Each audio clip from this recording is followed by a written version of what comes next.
most famous medieval street hides a darker past. In plain sight, there is a photograph that every tourist takes. It is the same photograph over and over, 100,000 times a year. You have seen it, perhaps. You may even have taken it yourself. It is a picture of a narrow street, so narrow that the timber-framed buildings on either side seem to lean toward one another, their upper stories jutting out like old men squinting across a fireside. Their crooked faces, plaster and wattle and daub, are painted in whites and creams and the occasional splash of Tudor black. The cobblestones beneath are worn smooth by 900 years of boots and hooves and cartwheels. The sky, if you are lucky, is a crisp Yorkshire blue. The street is called the Shambles. At ground level, the windows are filled with things designed to delight. Glass baubles and stuffed dragons and marzipan sweets and wizard wands and ghost-shaped candles and fudge in 100 flavors. Children press their noses against the glass. Parents check their wallets. Everyone smiles. It is by any measure the most famous medieval street in Britain. It is also Europe's best preserved medieval shopping street. It is a place of magic and whimsy and charm. But magic, like beauty, is a surface thing. Below the cobblestones, the story is different. Below the cobblestones, there is blood. This is not a metaphor. The Shambles was built on a foundation of slaughter. For 600 years, the street was the butchery quarter of York, a place where livestock were led to their deaths and carved into cuts of meat, where blood ran freely in the gutters and offal was thrown into the open channels. The cobblestones were not merely decorative, they were practical, designed to be hosed down at the end of each day to wash the pink water away. But water, no matter how forceful, cannot wash away everything. Some things seep down into the earth and remain there, in the bones of the place. And below the blood there is the plague. In the 14th century, when the Black Death swept through Europe like a scythe, York was one of the hardest hit cities in England. Thousands died. The dead were piled into plague pits, so deep that later generations would build their cellars atop them, unknowing. Some of those pits were dug not far from the Shambles. Some of them, perhaps, lie directly beneath the feet of the tourists who now stand in line for fudge. And below the plague, there are the Catholics. In the 16th century, when Elizabeth I tightened her grip on England, the Shambles became a hiding place for priests who celebrated Mass in secret. Margaret Clitheroe, the wife of a butcher on the street, sheltered fugitive priests in her home until she was discovered, tortured, and pressed to death beneath a door laden with stones. Her severed hand, it is said, is still preserved across town.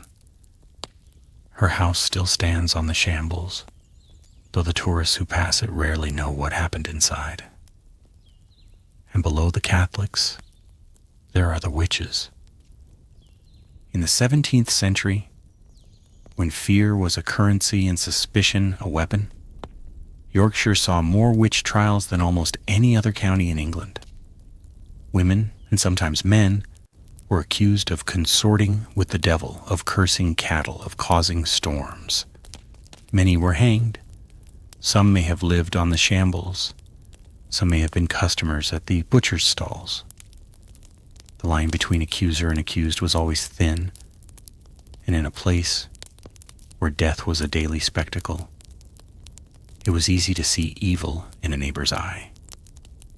And below the witches, there are the ghosts. The Shambles is said to be one of the most haunted streets in the most haunted city in England. Each shop has its own specter. A Victorian child, a grieving widow, a butcher with an apron still stained red.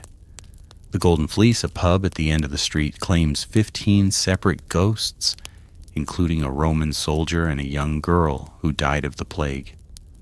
The tourists who come for Harry Potter often leave with something they did not expect, a shiver down the spine that has nothing to do with the weather. All of this is there, in plain sight. The blood is in the name. Shambles comes from the Old English shamel, meaning a shelf or a bench, the kind of shelf on which a butcher displayed his meat. But the word has come to mean something else. A shambles is a mess, a disaster, a scene of carnage.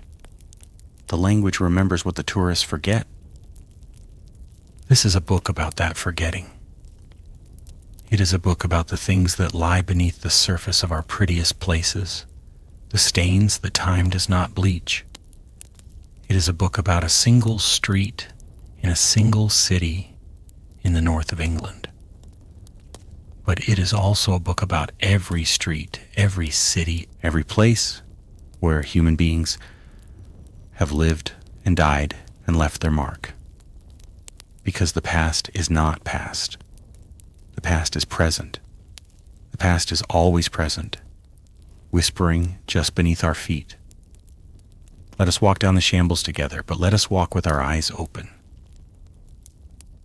The Street of Flesh, circa 1086 to 1348. The first time the shambles appears in the historical record, William the Conqueror has been dead for nearly a decade.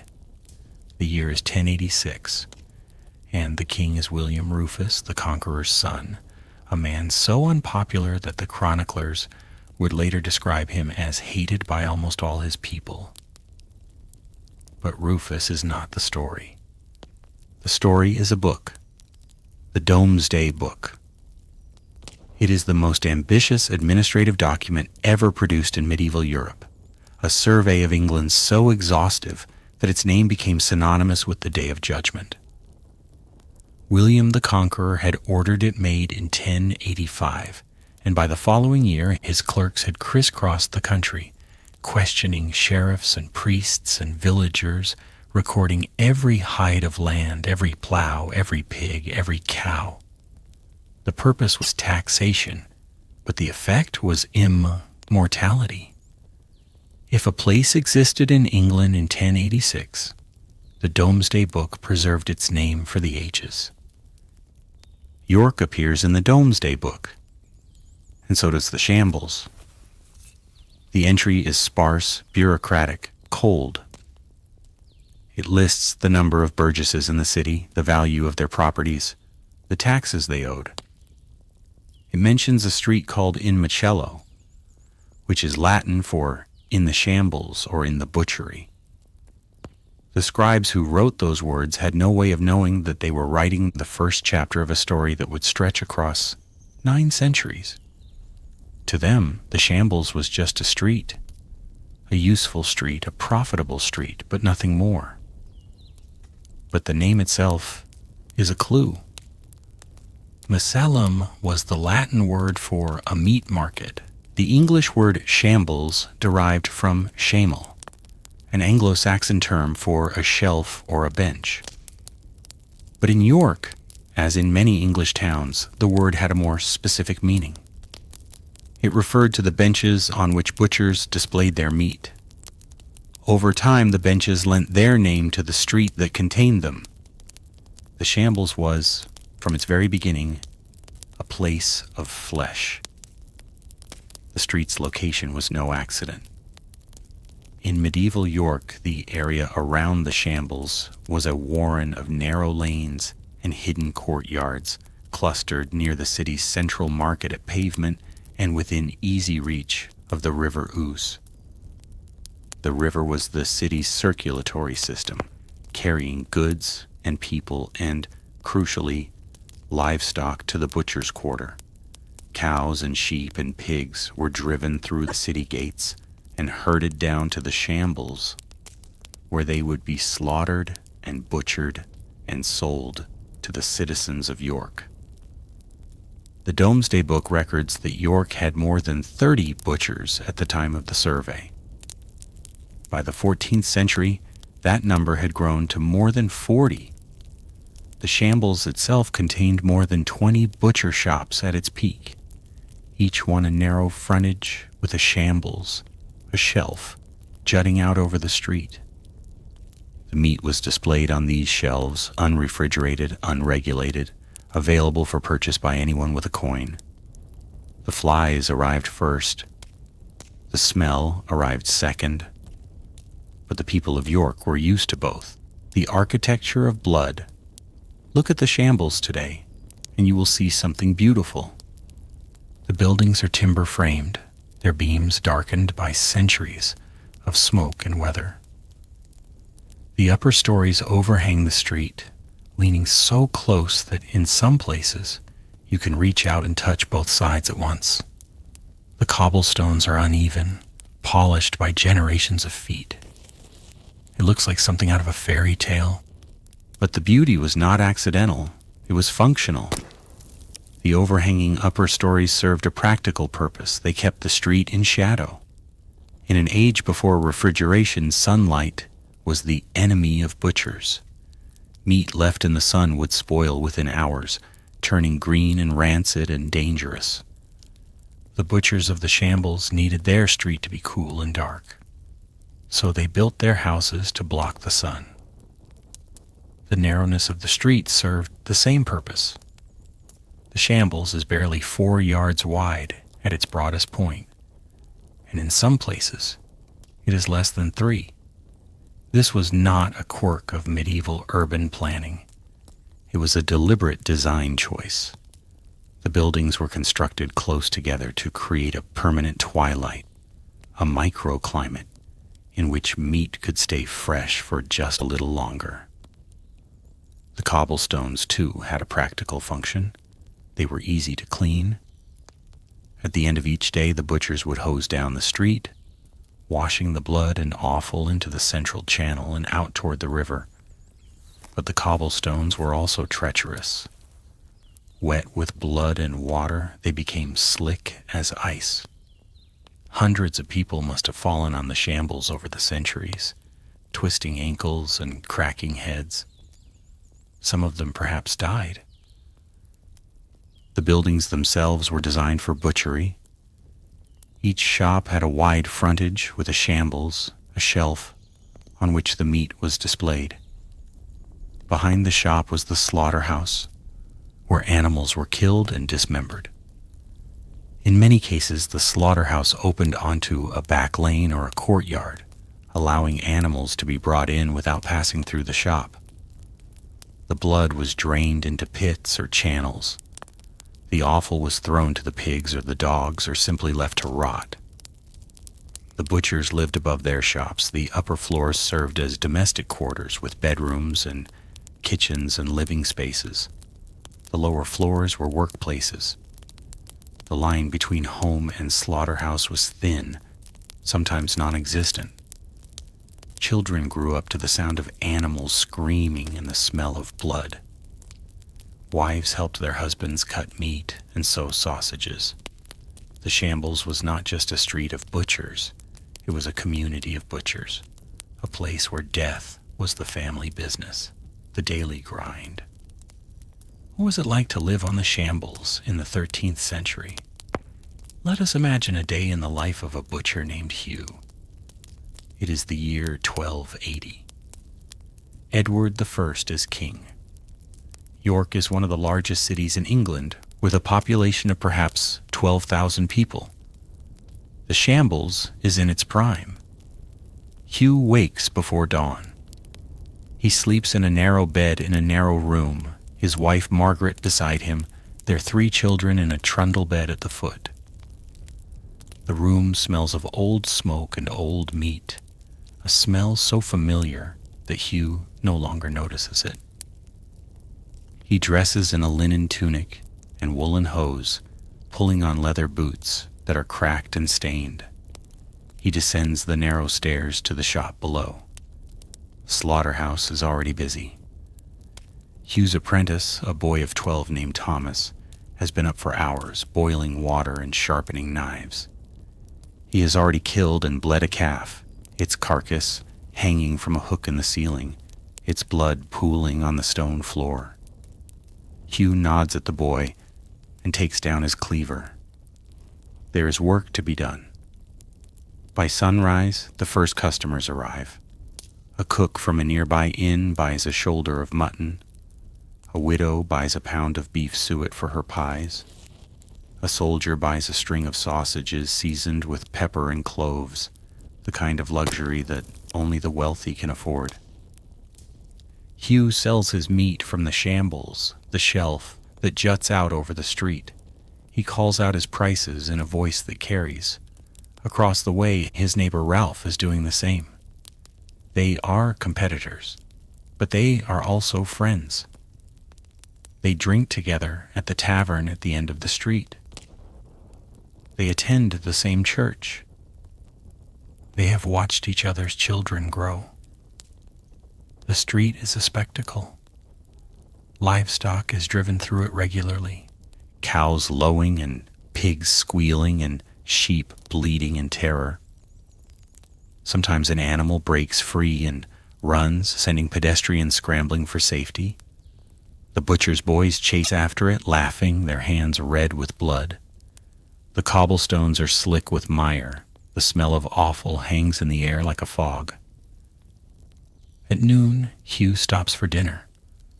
Margaret brings down a bowl of pottage, a thick stew of beans and vegetables and scraps of meat, and a hunk of dark bread. They eat in the shop, their children running between their legs. The afternoon brings more customers, more haggling, more meat sold. By evening, the shambles are almost empty. Hugh sends Thomas to hose down the street, washing the day's blood into the channel. The water runs pink. The sun sets. The street grows dark. Hugh climbs the stairs to his bedroom. He is tired. His hands ache. His back is sore. He lies down beside Margaret and closes his eyes. Tomorrow he will do it all again. Tomorrow and the day after and the day after that, until he is too old to wield a cleaver, until his sons take over the business, until he dies and is buried in the churchyard of St. Crux, just around the corner. The shambles is his world. It is a small world, a bloody world, but it is his. He does not think about history. He does not think about the future. He thinks only of tomorrow's work, tomorrow's customers, tomorrow's meat. He is a butcher in the greatest butcher's street in England, and in his small way, he is content, the guild, and the law. The butchers of the shambles were not unregulated. On the contrary, they were some of the most tightly controlled tradesmen in medieval York. The Butchers' Guild, one of the city's most powerful craft guilds, set strict rules about the quality and price of meat. Butchers who sold spoiled or adulterated meat could be fined, pilloried, or even exiled from the city. The guild also regulated the slaughtering process, mandating that animals be killed in a certain way, that blood be drained properly, that offal be disposed of appropriately. The city authorities also had a say. The Corporation of York passed ordinances governing the shambles, specifying that the street be kept clean, that the butchers wash their shambles daily, that no offal be left in the street overnight. These ordinances were often ignored, but their existence suggests that the authorities were aware of the shambles' particular challenges. One surviving ordinance from the 14th century is particularly striking. No butcher shall cast any blood or entrails into the street, but shall carry them away in a vessel to the river. The fact that this had to be written down tells us something about what the street must have looked like when the butchers failed to follow the rules. The butchers also had to contend with the church. The shambles was located near several churches, including St. Crux and All Saints Pavement. The smell of blood and offal must have been a constant challenge for the priests who led services there. One can imagine them preaching about cleanliness and godliness, while the scent of death drifted through the windows. Despite these regulations, or perhaps because of them, the butchers of the shambles thrived. They were among the wealthiest tradesmen in York. Their profits built on the city's insatiable appetite for meat. Some of them owned multiple properties. Some of them served as city councilors. Some of them lent money to the king. The shambles was not a slum. It was a commercial district, a place where money changed hands as freely as flesh. The language of flesh. The word shambles has changed its meaning over time. In Old English, shamel meant a shelf or a bench. By the 11th century, it had come to mean a meat stall or a butchery. By the 14th century, it was used to describe the street itself, and by the 16th century, it had acquired a new, figurative meaning. A mess, a disaster, a scene of carnage. Shakespeare uses the word in this sense in Henry V, when the king threatens the citizens of Harfleur. Your naked infants spitted upon pikes, whilst the mad mothers with their howls confused do break the clouds. The fleshed soldier, rough and hard of heart, in liberty of bloody hand, shall range with conscience wide as hell. Mowing like grass your fresh fair virgins and your flowering infants. What is it to me when you yourselves are cause, if your pure maidens fall into the hand of hot and forcing violation? What reign can hold licentious wickedness when down the hill he holds his fierce career? We may as well bootless stand and vow the ravishers to chide them not from entering in these all-confounded places. So look he behind him, all London glitters in his sight. Then the old shambles of the city butcher's stalls bear the name the Shambles. The language is violent, brutal, apocalyptic, but it is also revealing. Shakespeare knows that shambles means slaughterhouse. He knows that the word carries within it the echo of the butcher's block. He uses that echo to make his threat more vivid, more visceral. By the time Shakespeare was writing, the shambles in York had already been a butchery for 500 years. The word had become inseparable from the place.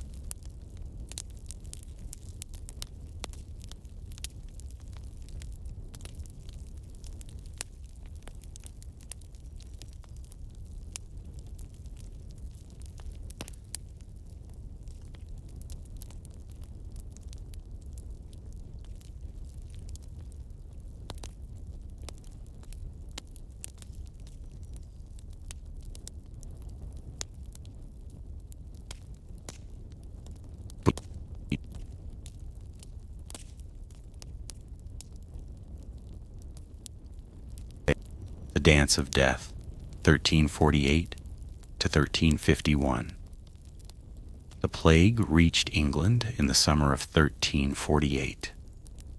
It came by ship, as plagues always did. The vessel docked at Melcombe Regis in Dorset, carrying sailors who were already feverish, already covered in the black swellings that gave the disease its name. Within days, the sailors were dead. Within weeks, the disease had spread to the surrounding countryside. Within months, it had reached London. And from London, it traveled north. York was a natural destination. The city was a hub of trade and travel, connected to the south by the Great North Road and to the sea by the River Ouse. Merchants and pilgrims and soldiers passed through York constantly, carrying goods and news, and sometimes disease. When the plague reached the city in the spring of 1349, no one was surprised. They had been expecting it for months.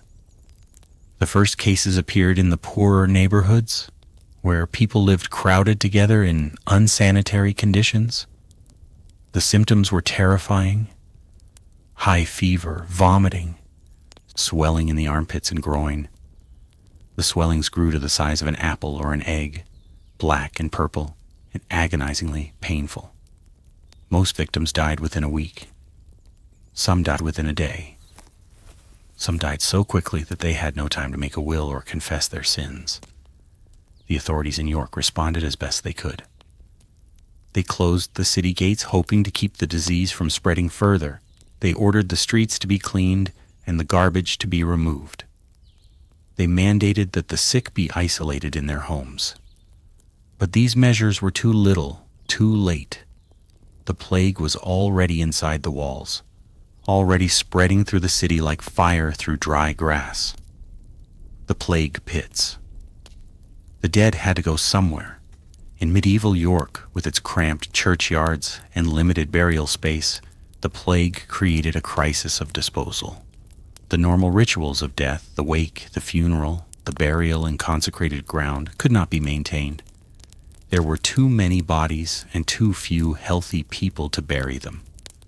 The solution was the plague pit.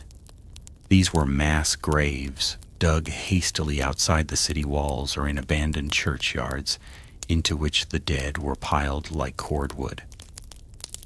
In York, the largest plague pit was located in what is now the area around Tomeland and Magdalen Street, not far from the shambles.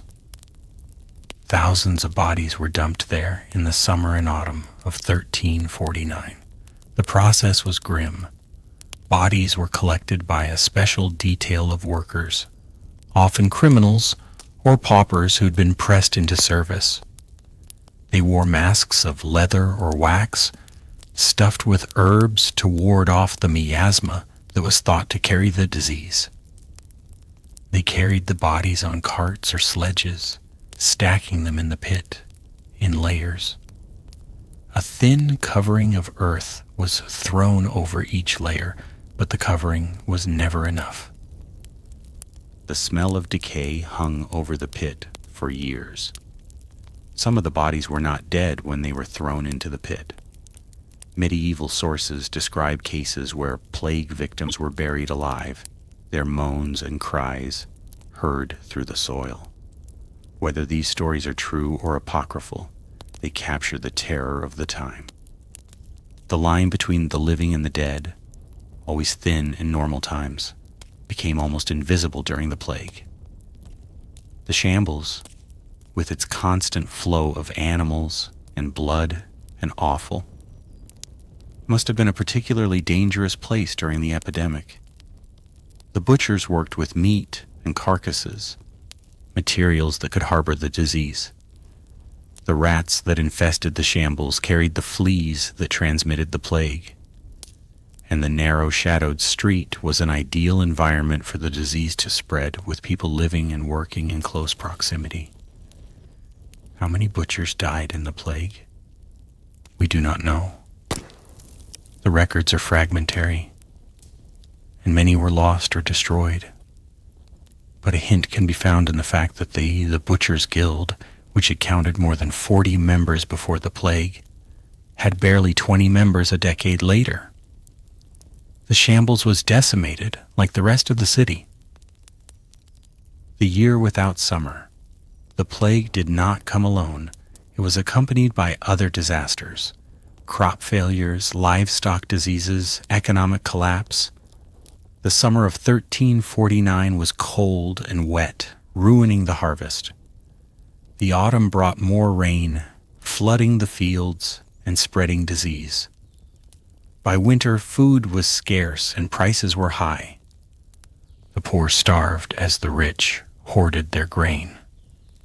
The shambles, which had always been a place of abundance, became a place of scarcity. The livestock that had once been driven through the street were gone, dead from the plague, or slaughtered by farmers, desperate to save their remaining animals. The butchers had nothing to sell. Their shambles stood empty, their knives rusted. But there was one commodity that remained abundant: human corpses. The plague pits filled and overflowed. Some of the bodies were buried so shallowly that the rain washed away the soil, revealing the dead to the living. The dogs and rats that survived the plague fed on the exposed flesh. The horror of the time was beyond description. The chroniclers of the age, those monks and priests who kept the records of the dead, struggled to find words for what they had witnessed. One York chronicler wrote, "The mortality was so great that the living were scarcely sufficient to bury the dead." Another wrote, "There was no one to care for the sick, no one to console the dying, no one to pray for the departed." The plague did not end in 1349. It came back in 1361, and again in 1369, and again in 1374. Each new outbreak killed a fresh wave of victims, thinning the population further. By 1400, the population of England had been reduced by perhaps half. York, which had boasted 12,000 inhabitants before the plague, had barely 6,000, the survivors. But not everyone died. The shambles survived, as the street always survived. The butchers who lived through the plague rebuilt their businesses. They found new livestock, new customers, new ways to make a living. The street, which had been silent during the worst of the epidemic, slowly came back to life. The survivors carried the memory of the plague with them. They had seen their families die. They had watched their neighbors suffocate in their own black swellings. They had buried their children in mass graves. These experiences did not leave them. They shaped their worldview, their religion, their art. The plague haunted them for the rest of their lives. In the decades after the Black Death, a new culture of death emerged in Europe. The dance macabre, or dance of death, became a popular artistic theme, depicting skeletons leading the living to the grave.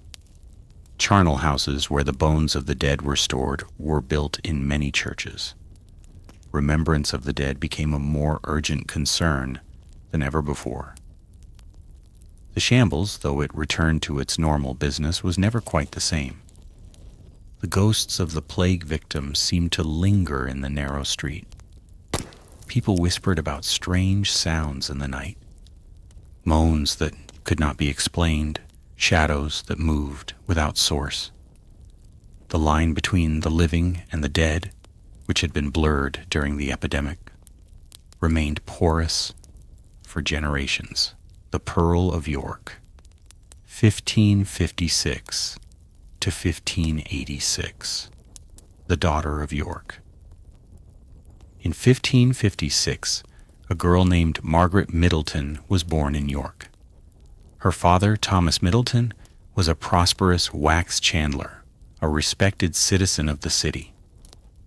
Her mother, Jane, raised Margaret in the Protestant faith, the official religion of England under Mary I. But Margaret would not remain a Protestant. The year of her birth was a time of religious upheaval. Mary I was on the throne, a Catholic monarch who burned nearly 300 Protestants at the stake for heresy. Margaret was baptized in the Catholic rite, as the law required. But by the time she was 2 years old, Mary was dead, and Elizabeth was queen. The official religion of England shifted again, this time toward a moderate Protestantism that would, over the course of Elizabeth's reign, become increasingly militant. Margaret grew up in a world of religious uncertainty. She must have heard stories of the burnings under Mary, tales of men and women who died for their faith. She must have seen the churches stripped of their Catholic ornaments, the statues smashed, the altars removed. She must have wondered what was true and what was false, what was real and what was illusion. At the age of 15, Margaret was married to a wealthy butcher on the Shambles. His name was John Clitheroe. He was perhaps 30 years old, twice her age, a widower with a young son. The marriage was arranged by their families, as most marriages were. It was a good match. John was prosperous, with a successful butchery business. Margaret brought a dowry and a good reputation. They would live above the shop on the Shambles, as John had lived above his father's shop before him. But Margaret had a secret. Sometime in the early 1570s, she became a Catholic. The underground church. Becoming a Catholic in Elizabethan England was an act of treason. The Act of Supremacy, passed in 1559, had declared Elizabeth the supreme governor of the Church of England. Anyone who refused to recognize her authority in religious matters could be fined, imprisoned, or executed. The penal laws against Catholics grew harsher over the course of Elizabeth's reign. By the 1570s, it was a capital offense to harbor a Catholic priest. Why did Margaret take the risk? She must have been drawn to the old faith for reasons that are now lost to history. Perhaps she was moved by the beauty of the Catholic liturgy, the incense and the bells and the Latin chant. Perhaps she was inspired by the stories of the martyrs who had died under Mary, men and women who had chosen death over compromise. Perhaps she simply believed that the Catholic Church, with its roots stretching back to the apostles, was the true Church of Christ. Whatever her reasons, Margaret committed herself to the Catholic cause. She attended secret masses in hidden chapels. She read forbidden books. She corresponded with priests who were living in hiding, moving from house to house to avoid capture. She became part of an underground church that existed in the shadows of England. The Shambles, with its warren of back lanes and hidden courtyards, was an ideal place for this underground activity. The Butcher's Quarter was a busy, chaotic neighborhood, full of strangers and comings and goings. A priest could slip through the back door of a house on the Shambles and disappear into the crowd. The authorities, focused on the city's wealthier and more prominent neighborhoods, paid less attention to the Butcher's Street. John Clitheroe, Margaret's husband, was not a Catholic. He remained a Protestant throughout his life, as was expected of a successful tradesman. But he loved his wife, and he seems to have tolerated her religious activities as long as they did not endanger his business or his reputation. There is no record of John Clitheroe betraying his wife to the authorities. There is no record of him joining her in the Catholic faith. He walked a careful line, supporting his wife while protecting himself. The house on the Shambles. The Clitheroe house on the Shambles was a typical medieval building, timber-framed with an overhanging upper story and a shop on the ground floor. The butchery business was conducted in the front of the house, with John and his apprentices cutting meat and serving customers. The living quarters were on the upper floors where Margaret raised their children and managed the household. But the house had secrets. Behind the shop there was a private room that Margaret used as a chapel. Here she stored the vestments and vessels needed for the Mass. Here she hid the books and pamphlets that the authorities had banned. And here she harbored the priests who came to celebrate the forbidden liturgy. The house also had a secret passageway leading to the house next door. This passage, hidden behind a false wall, allowed priests to escape if the authorities came. Margaret could warn them with a signal, a knock at a certain door or a lamp placed in a certain window, and they would slip through the passage, emerging in the neighbor's house, where they could disappear into the maze of the shambles. Margaret's children were raised in this world of secrets. Her sons, Henry and William, would later become priests themselves, continuing their mother's mission. Her daughter Anne would marry a Catholic and raise Catholic children. The Clitheroe family became a dynasty of recusants, a dynasty of secret believers. But secrets cannot be kept forever. The authorities in York were aware that priests were being harbored in the city. They employed informants and spies to root out the underground church. They offered rewards for information about Catholic activities. The noose was tightening, and Margaret Clitheroe was in its path, the arrest. In March 1586, Margaret Clitheroe was arrested. The charge was harboring Catholic priests. The evidence included vestments and vessels found in her house, as well as testimony from a servant who had been caught carrying forbidden books. Margaret was taken to the castle in York, where she was questioned by the authorities. She refused to answer their questions. She refused to plead guilty or not guilty. She invoked the ancient legal principle of peine forte et dure, which allowed a prisoner to stand mute rather than accept the authority of the court. Her motive was simple. If she refused to plead, her property would not be confiscated from her husband and children. She would die, but her family would not be impoverished. The authorities were frustrated. They had expected Margaret to confess, to implicate others, to beg for mercy. Instead, she defied them with a quiet courage that unnerved her interrogators. One of them later wrote that she was a most obstinate and dangerous woman. The punishment for standing mute was peine forte et dure, pressing. Margaret would be laid on the ground, flat on her back, with a door placed on top of her.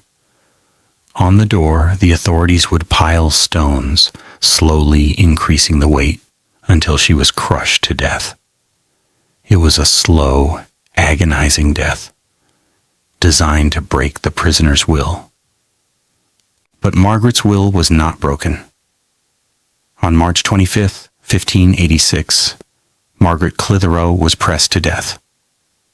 The execution took place on the Ouse Bridge in York near the shambles. She was laid on the ground, the door placed on her body, the stones piled on top. For 15 minutes she lay there, crushed beneath the weight. Her last words, according to witnesses, were, "Jesu, Jesu, Jesu, have mercy on me." She was 30 years old, the shrine. The house on the shambles where Margaret Clitheroe lived is still standing. Today, it is a shrine to her memory, a place of pilgrimage for Catholics from around the world. A plaque on the wall commemorates her martyrdom. A statue of her stands inside, a reminder of the price she paid for her faith. But most tourists who walk down the shambles do not know about Margaret Clitheroe.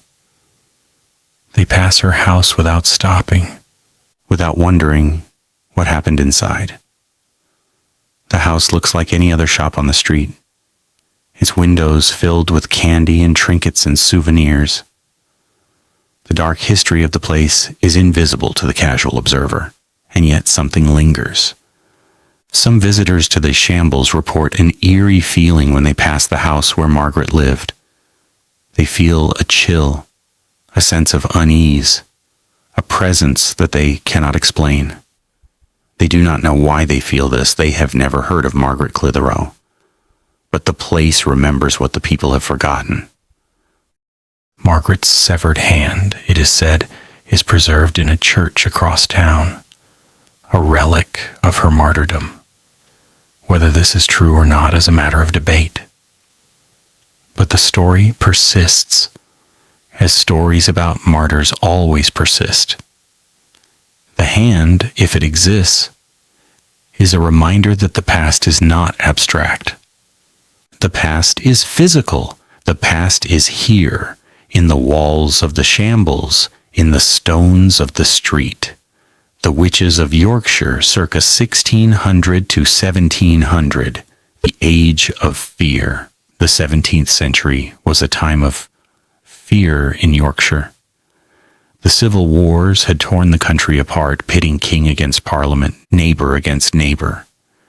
The plague returned in 1604 and again in 1631, killing thousands. The economy was unstable. The weather was unpredictable. In such an environment, people looked for explanations, for scapegoats, for someone to blame. They found the witches. Witchcraft had been a crime in England since 1542, but it was not until the late 16th and early 17th centuries that the witch hunts reached their peak. In Yorkshire, more witch trials were held than in almost any other county in England. The accused were overwhelmingly women, often elderly, often poor, often isolated from their communities. They were accused of causing illness, killing livestock, raising storms, and consorting with the devil. The shambles, with its reputation as a place of violence and death, was a natural setting for witchcraft accusations. The butchers who worked there were familiar with blood and killing. They were also, like all tradesmen, vulnerable to the suspicion that they had made a pact with dark forces. A butcher whose meat spoiled too quickly, whose customers fell ill, whose business failed, could be accused of witchcraft. No one knows how many witches lived on the shambles. The records are incomplete, but there are hints scattered through the documents of women who were accused of witchcraft while living in the butcher's quarter. These women were usually poor, often widowed, sometimes mentally ill. They were easy targets for their neighbors who saw in their poverty and isolation evidence of a diabolical pact. The accusations. The witch trials in Yorkshire followed a familiar pattern. An accuser would come forward, claiming that the accused had caused them harm. The harm could be anything: a child's illness, a cow's death, a sudden storm. The accuser would often claim that the accused had appeared in a dream or a vision, threatening them or cursing them. The accused would be arrested, interrogated, and put on trial. Confessions were obtained through a combination of torture, sleep deprivation, and psychological pressure. The accused were often held in captivity for months, isolated from their families and communities. They were questioned relentlessly, sometimes for hours at a time. They were told that if they confessed, they would be forgiven. If they did not confess, they would be executed anyway. Many of the accused confessed. They described their meetings with the devil, their signing of his book, their use of magic. Their confessions were detailed, vivid, and almost certainly false. They were saying what their interrogators wanted to hear, hoping for mercy, hoping for a quick death. The punishment for witchcraft was hanging. In York, executions were held on the Tyburn gallows, just outside the city walls. The condemned were paraded through the streets, often passing the shambles on their way to their deaths. The butchers, who had seen so much death in their professional lives, must have watched these processions with a mixture of horror and fascination. The Pendle Witches. The most famous witch trial in Yorkshire involved not the shambles, but the Pendle Witches, a group of 12 people from Lancashire who were tried at Lancaster Castle in 1612. But the fear that fueled the Pendle trials was the same fear that simmered on the shambles. The same superstitions, the same suspicions, the same hunger for scapegoats. The Pendle witches were accused of causing the deaths of 17 people through witchcraft. Their trial was presided over by a judge who believed firmly in the reality of witchcraft. The evidence against them included confessions extracted under torture, testimony from child witnesses, and the discovery of witch marks on their bodies. 10 of the 12 were found guilty and hanged. News of the Pendle trials spread quickly across England. It must have reached York within days. The butchers of the shambles, reading the pamphlets and broadsheets that circulated about the trial, would have seen how easily a person could be accused, how difficult it was to prove innocence. The fear that had gripped Lancashire was now gripping Yorkshire. The last witches, the witch trials in England, began to decline in the second half of the 17th century. The intellectual currents of the Enlightenment, with their emphasis on reason and evidence, made it harder to convict people of witchcraft. The last execution for witchcraft in England took place in 1685, when Alice Molland was hanged in Exeter. But the fear of witchcraft did not disappear overnight.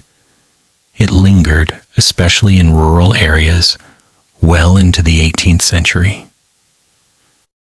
On the shambles, the butchers who had once feared witches now found new objects of suspicion: Catholics, foreigners, strangers.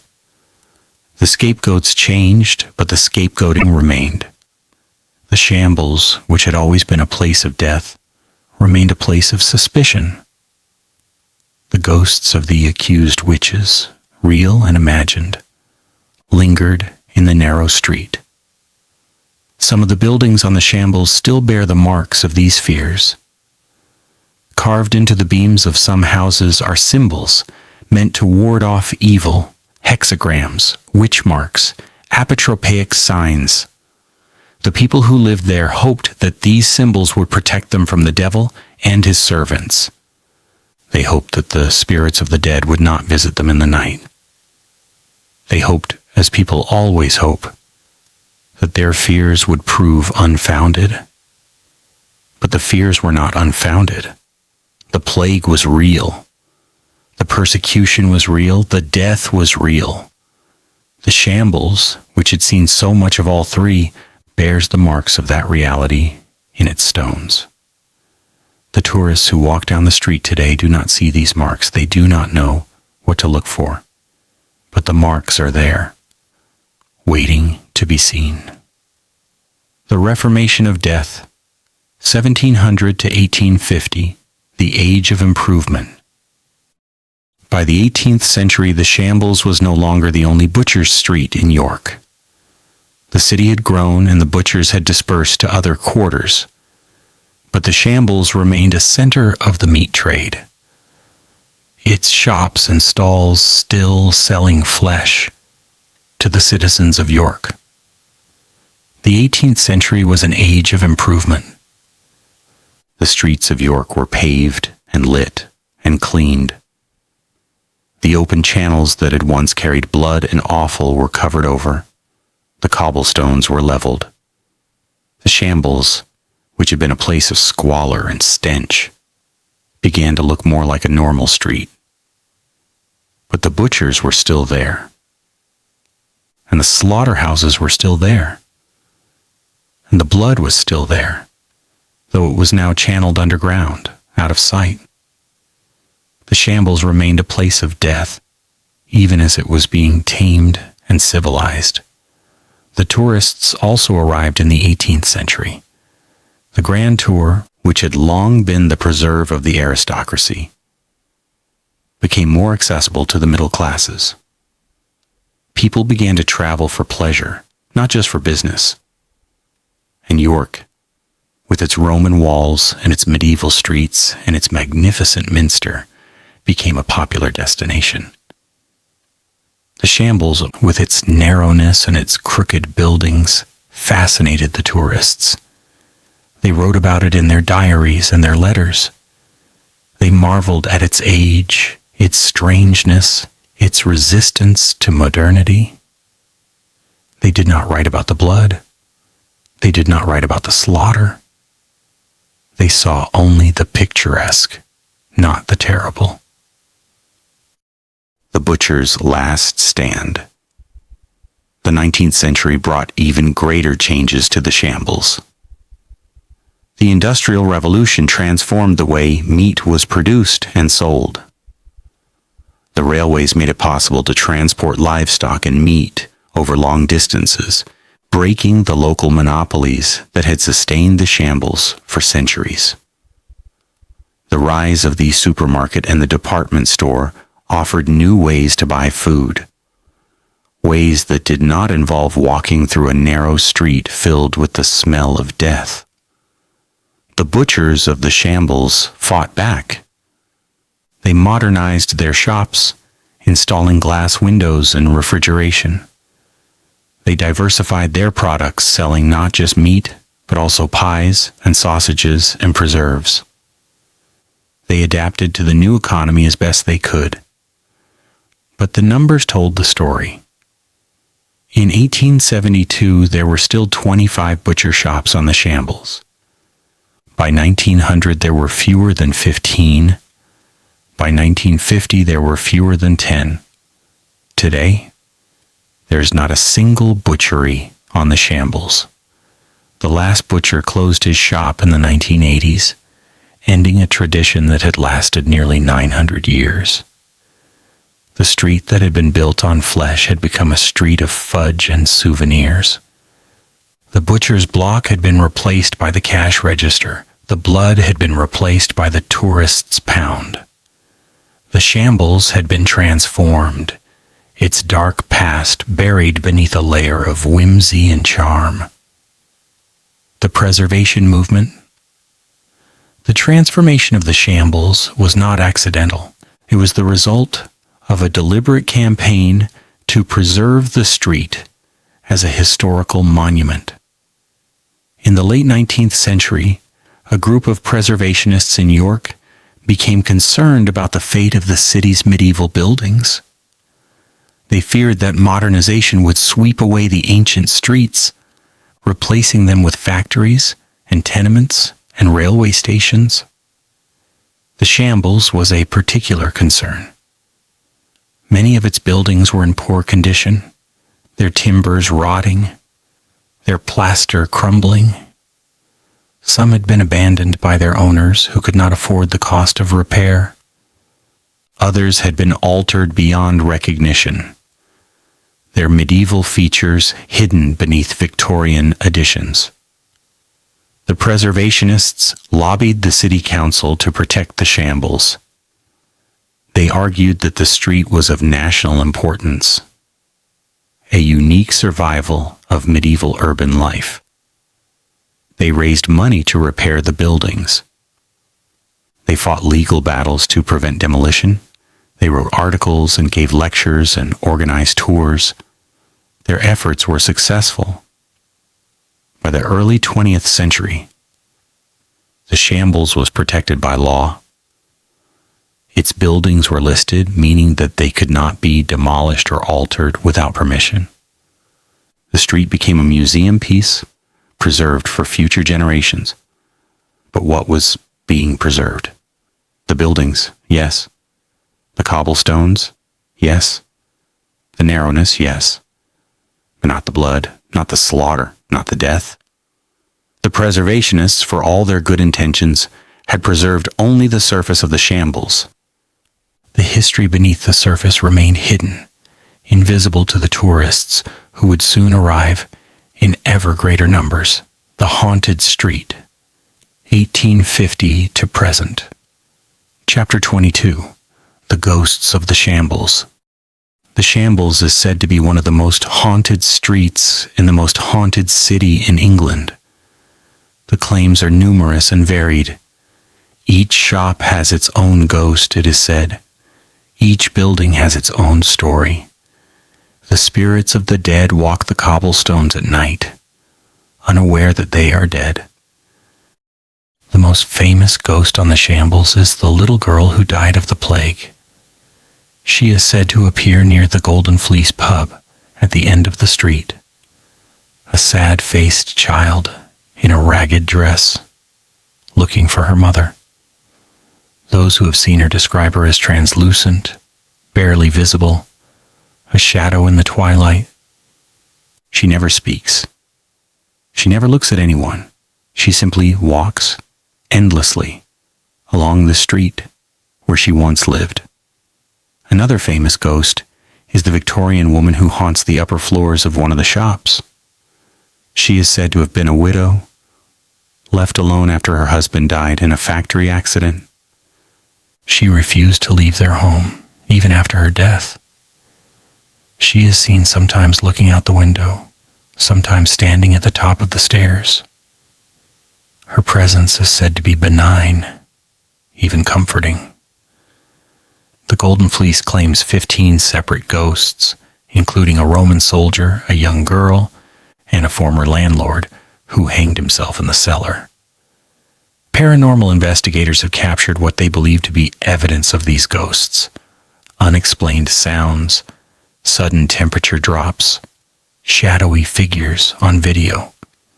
Whether these are genuine phenomena or simply the products of overactive imaginations, the stories continue to attract visitors.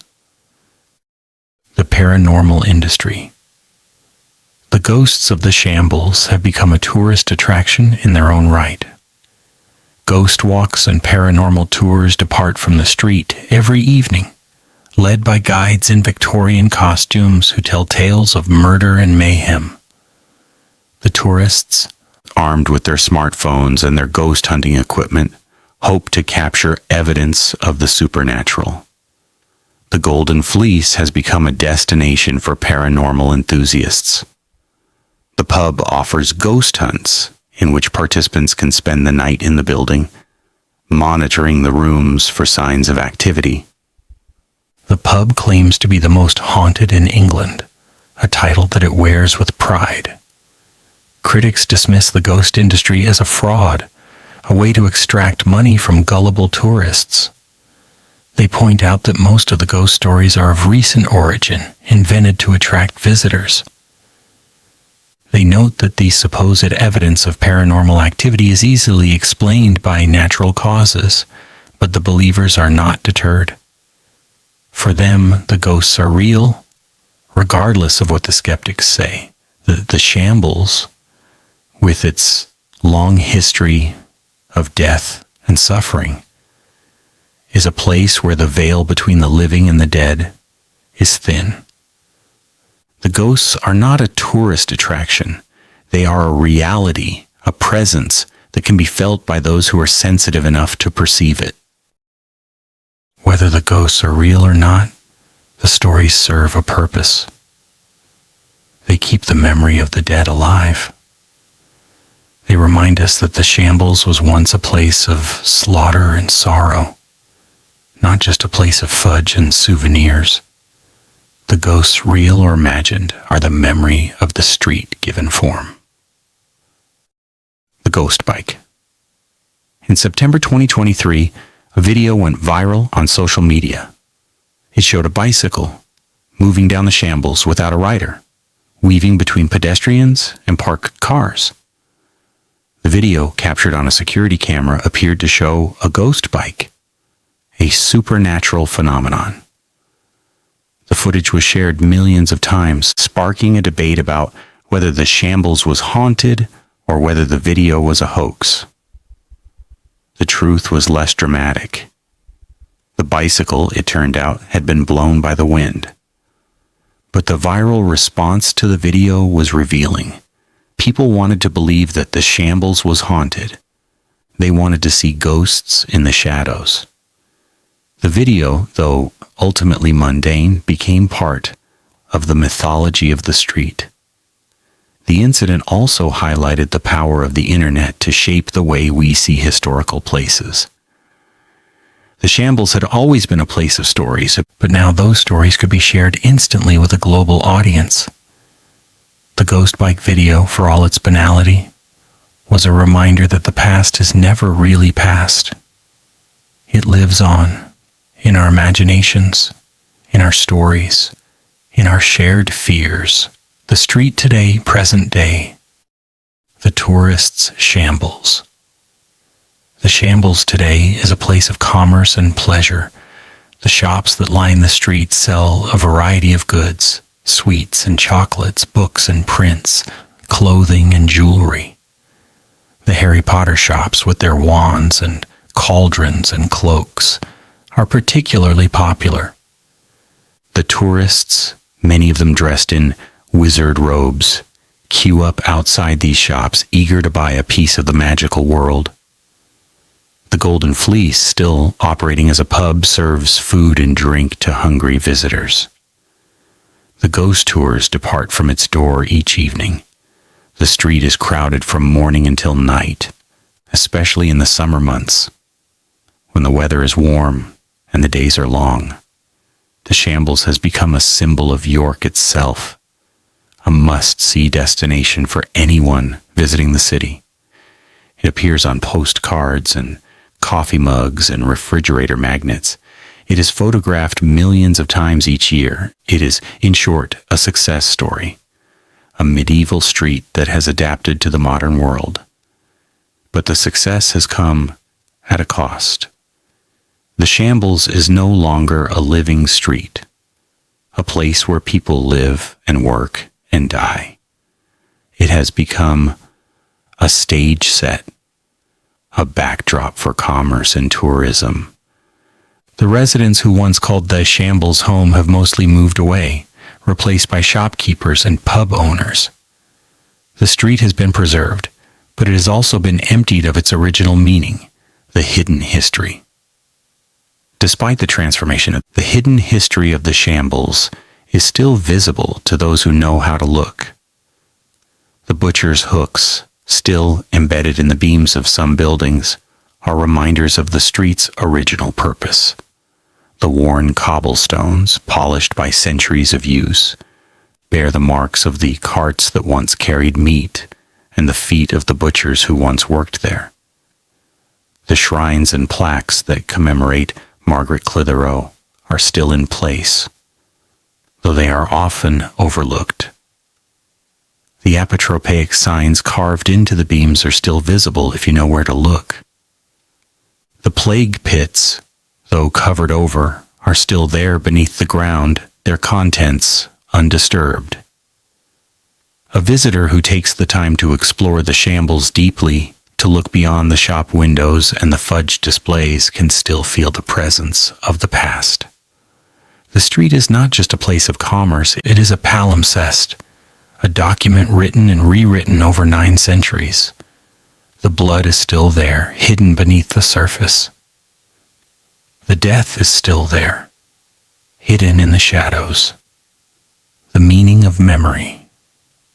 Why does the hidden history of the Shambles matter? Because memory matters.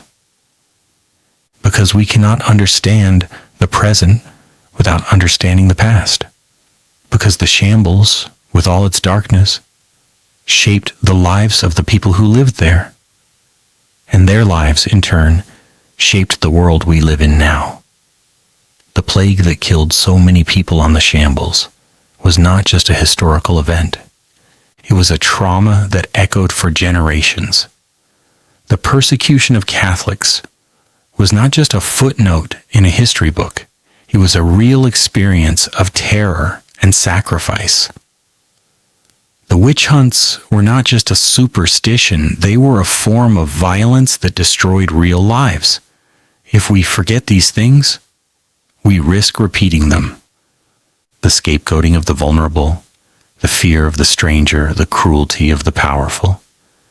These forces are still with us. They have not disappeared. They have merely changed their forms. The Shambles, in its hidden history, offers us a warning. It tells us that the past is not a foreign country. It is our own country, our own streets, our own lives, the walk. Let us walk down the Shambles one last time. It is a spring evening just after sunset. The street is quieter now, the tourists gone, the shops are closed, the cobblestones are wet with recent rain. A few lights flicker in the windows of the upper floors, where the owners of the shops still live. We start at the southern end of the street, where it meets pavement. Here, in the Middle Ages, the city's main market was held. The butchers of the shambles would have brought their wares to this market, competing with the other sellers. The market is long gone, replaced by a paved square and a statue of a former mayor. We walk north. The buildings lean toward us, blocking out the sky. The cobblestones are uneven beneath our feet. We pass the house where Margaret Clitheroe lived, a plaque on the wall commemorating her martyrdom. We pass the Golden Fleece, where the ghosts are said to gather. We pass the shops that sell fudge and candy and wands. At the northern end of the street, we reach a small alley that leads to a courtyard. Here, in the Middle Ages, the slaughterhouses were located. The alley is dark and narrow, barely wide enough for one person. The stones beneath our feet are worn smooth. We stand in the darkness, listening. The wind whispers through the alley. A cat meows somewhere.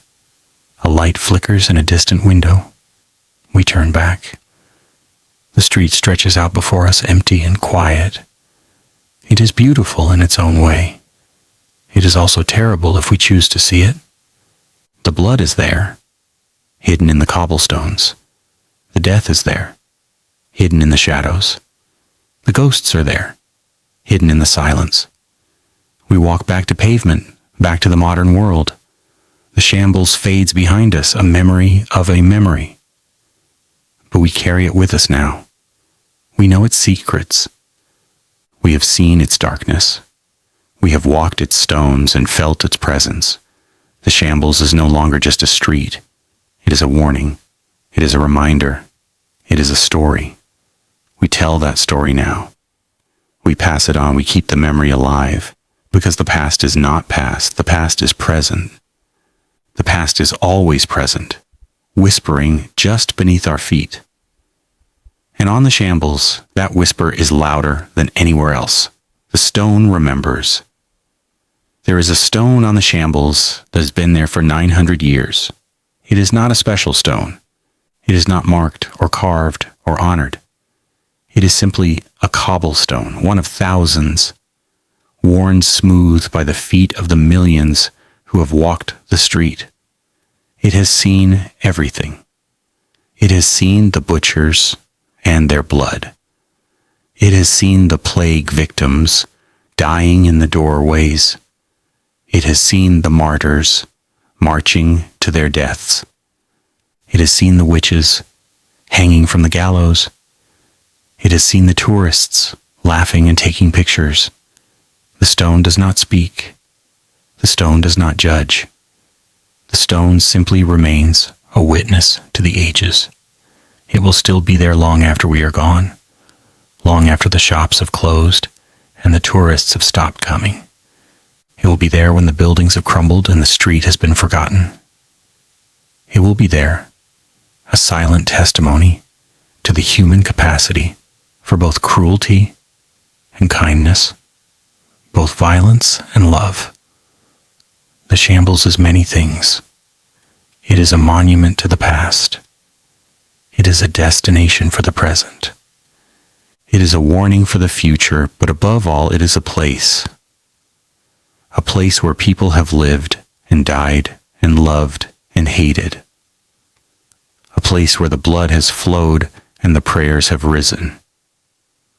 A place where the darkness and the light have always coexisted, side by side, in plain sight. We have walked the street. We have heard the whisper. We have seen the shadows. Now we carry the memory with us back into the world, back into our own lives. Because the shambles is not just a street in York. The shambles is everywhere. The shambles is every place where the past lives on in the present, hidden in plain sight, waiting to be discovered. Go find your own shambles. Look for the blood beneath the beauty. Listen for the whisper beneath the noise. And remember, the past is not past. The past is present. The past is always present, whispering, just beneath our feet. The writer's shambles. I have never walked the shambles.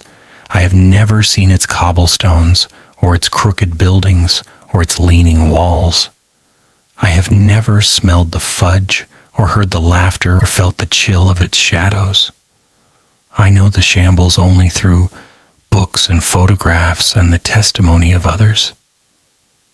And yet I have come to love this street, this place I have never visited. Perhaps that is the power of the shambles. It reaches across time and space to touch us, even those of us who have never seen it. It speaks to us of the things that matter, life and death, love and hate, memory and forgetting. It reminds us that we are all connected to the past, whether we know it or not. The shambles is a real place with real cobblestones and real buildings and a real history. But it is also a symbol, a metaphor, a story.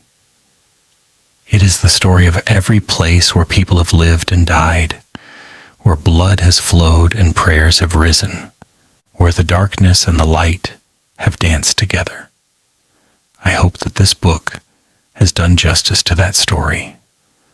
I hope that it has honored the memory of those who lived and died on the shambles. I hope that it has reminded you, dear reader, that the past is never really past. It lives on in our streets, in our stones, in our stories. Walk carefully then. The stones are listening. The shadows are watching. The past is waiting.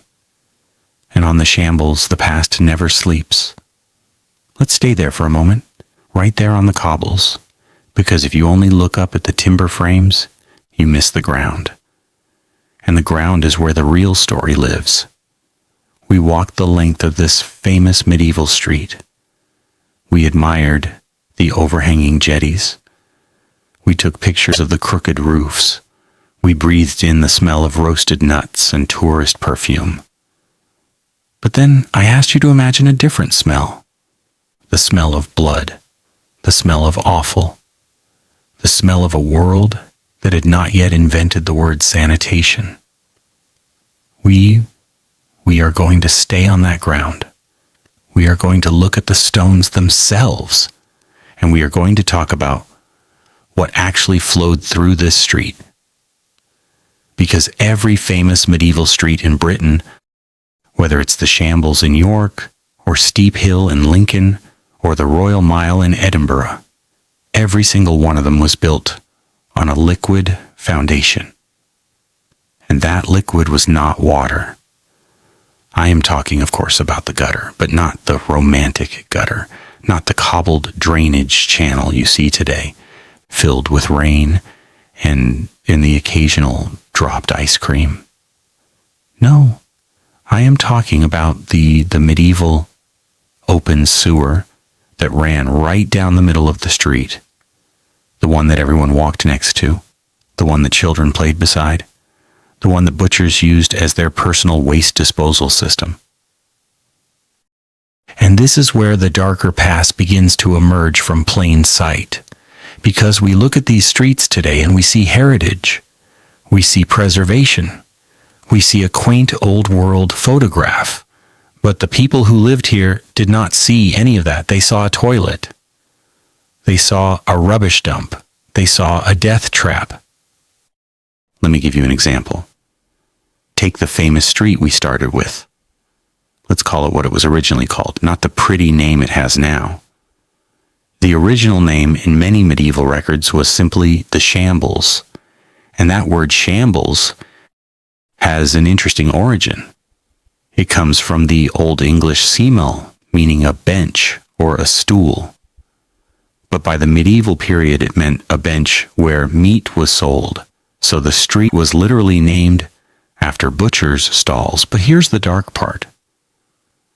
The word shambles also came to mean a scene of bloodshed, a slaughterhouse, a messy, chaotic, bloody disaster. And that is exactly what this street was. Not metaphorically, literally. The butchers would slaughter animals right there on the street, sometimes inside their ground floor shops, sometimes right outside on the cobbles. The blood would run down the sloping pavement. It would mix with rainwater. It would mix with whatever else had been thrown out of the upstairs windows that morning. And do you know what else was thrown out of those windows? Human waste. There was no plumbing, no indoor toilets. The medieval solution to a full chamber pot was to open the window and empty it into the street, often with a cry of "Gardez-l'eau," a corruption of the French "regardez-l'eau," or "watch out for the water." A polite warning, if you can believe it, that a bucket of human excrement was about to rain down on the cobbles. So now you have to rebuild the scene in your mind. You are walking down this beautiful medieval street. But the ground is not dry. It is wet. It is slippery. It is a mixture of animal blood, animal guts, human urine, human feces, rotting food scraps, and whatever else the medieval city produced. And it is all flowing down a shallow, open gutter in the middle of the street. A gutter that you have to step over every time you cross from one side to the other. And you are wearing leather boots that are not waterproof. You are wearing woolen stockings that soak up moisture like a sponge. You are walking through this filth every single day. And then you go home and you sit down to eat. And you do not wash your hands because the concept of germs does not exist yet. The concept of invisible disease does not exist yet. This is not a dark past in the sense of ghosts and murder mysteries. This is a dark past in the sense of daily, grinding, filthy reality. And the most extraordinary thing is that this reality is not hidden. It is written right into the architecture. If you know where to look at the doorways. Look at the step. Many of the medieval buildings on this street have a raised doorstep. Sometimes 2 steps high, sometimes 3. Why? Because when the filth in the gutter rose, and it rose frequently after a heavy rain or after a particularly busy market day, the doorway had to be above the flood line. The doorstep was a defense. A tiny wall against the river of waste. Look at the ground floor windows. They are small. They are set high in the wall. Again, not for aesthetics, for survival. A low window would have let the filth seep into the cellar. And the cellars are where the dark past gets even darker, because the cellars of these medieval streets are not just storage rooms. In many cases, they were homes. They were workshops. They were places where entire families lived, slept, ate, and died.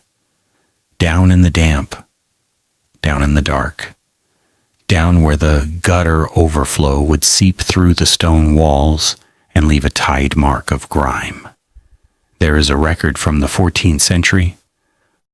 I'm going to paraphrase because the original is in Anglo-Norman French, but it essentially describes a dispute between 2 neighbors on a street very much like this one. One neighbor accused the other of digging a drainage channel that directed all of his slaughterhouse waste directly into the first neighbor's cellar. The first neighbor claimed that the waste was knee-deep, that his family could not sleep, that the smell had killed 2 of his chickens and was making his wife ill. And the court ruled that the drainage channel was legal because the street had always drained from the top to the bottom. The higher property had a right to drain into the lower property. That was the medieval law of water. The man with the higher ground won. The man with the lower ground had to live in the waste. That is not a metaphor for social inequality. That is a literal description of how medieval streets worked. The rich lived at the top of the hill, the poor lived at the bottom, and the entire street was a conveyor belt of filth, moving from the rich end to the poor end. Now, I know what some of you are thinking. You are thinking, but surely they had rules. Surely the city had laws against throwing waste into the street. And you would be right. They did. Medieval cities had very detailed sanitary laws. In London, for example, it was illegal to throw waste from a window, except between certain hours. In York, it was illegal to leave animal guts in the street overnight. Butchers were supposed to cart their waste to the river. Tanners were not supposed to wash hides in the main street. But here is the dark truth about medieval laws. They were almost impossible to enforce. Who is going to stand in the street at 2 a.m. and catch a servant emptying a chamber pot? Who is going to inspect every butcher's stall at the end of every market day? The city officials were few. The bribes were easy. The punishment was a small fine that most people simply treated as the cost of doing business. So the reality was that the law existed on paper, and the filth existed on the cobbles, and the two never really met. Let me give you a specific date.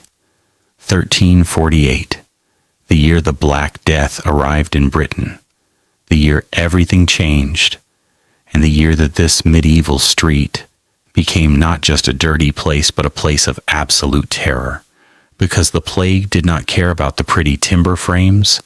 The plague did not care about the guild signs hanging over the doorways. The plague cared about rats, and rats loved medieval streets. They loved the waste. They loved the gutters. They loved the cellars where the grain was stored and the walls were damp. They loved the dark spaces between the overhanging jetties where cats could not reach. When the plague came, it did not come as a mysterious miasma in the air. Not really. It came as fleas on rats. And the rats were already living in the walls of every building on this street. They were already walking through the same filth that the humans walked through. They were already biting the same food scraps. They were already sleeping in the same thatched roofs. When a third of Europe died, they died on streets exactly like this one. They died in the upstairs rooms with the beautiful overhanging windows. They died on the ground floors where the butcher's blocks were still wet with blood. They died in the cellars where the gutter waste had seeped through the stones. And here's the detail that never makes it into the history books. The bodies were not removed quickly. In a city like York or London or Norwich, the death rate was so high that there were not enough living people to carry the dead. Bodies lay in the street. Bodies lay in the doorways. Bodies lay in the same gutters where the blood and the waste had always flowed, and nobody could move them. Not because nobody cared, because everybody was already sick or already dead. There is a chronicle from 1349 written by a monk in Leicester. He says, and I am translating loosely, the living were scarce able to bury the dead. A man would die in the morning. His wife would die by noon. His children would die by evening. And there was no one left to close the door. Now think about that. And think about this beautiful medieval street that you have walked down. Think about the shops, the cafes, the souvenir stands, the tourists taking selfies. Then think about the doorways where bodies lay for days. The doorways where the only visitors were rats. That is the darker past. Not a single dramatic event, not a murder or a hanging or a ghost story. Just the slow, grinding, invisible reality of a world without sanitation, a world without antibiotics, a world where a scratch from a butcher's knife could kill you, a world where a single bad well could poison an entire neighborhood, a world where the street you lived on was not a heritage site. It was a vector of death. And yet the street survived, the buildings survived, the cobbles survived, the name survived. And that is the most extraordinary thing of all. Because after the plague, after the centuries of filth, after the fires and the floods and the collapses, the street did not disappear. It did not get demolished. It did not get paved over and forgotten. It got prettified. That is the real dark past. Not the death, not the disease, the forgetting, the active, deliberate, commercial process of turning a place of suffering into a place of tourism. The decision to scrub off the blood and call it heritage. The decision to put fake signs on the buildings and call it history. The decision to install drainage and paving and lighting and benches and then charge people money to walk down a street that their ancestors would have crossed with their noses covered and their boots high. Do you see the irony? The same street that killed your great-great-great-great-grandfather is now selling you a fridge magnet shaped like a medieval cottage. But we are not done, because the darker past is not just about disease and waste. It is also about what happened to the people who lived on these streets, the ones who were not butchers, the ones who were not merchants, the ones who were not guild members with beautiful houses and overhanging jetties. I'm talking about the people in the alleys, the people in the courtyards, the people who lived behind the main street, in the spaces that you cannot see from the tourist photos, because every famous medieval street has a backside, and the backside is where the real darkness lives. Let me explain. The main street, the one with the pretty shops and the crooked timber frames, that was for the rich. That was for the people who could afford a front door on the main thoroughfare. That was for the butchers who could pay the guild fees, the tanners who could afford the lime pits, the merchants who could import wine and wool. But behind the main street, accessed by narrow, dark, twisting passageways that you would never find unless you were looking for them, there were the back-to-back houses, the courtyards, the hovels, the places where the poor lived. And I mean really lived. 10 families in a single house. No windows, no chimney, no floor except packed earth, no toilet except a hole in the corner, no water except what you could carry from the street well, and the passageways that connected these back courtyards to the main street. They were not cobbled. They were not drained. They were not lit.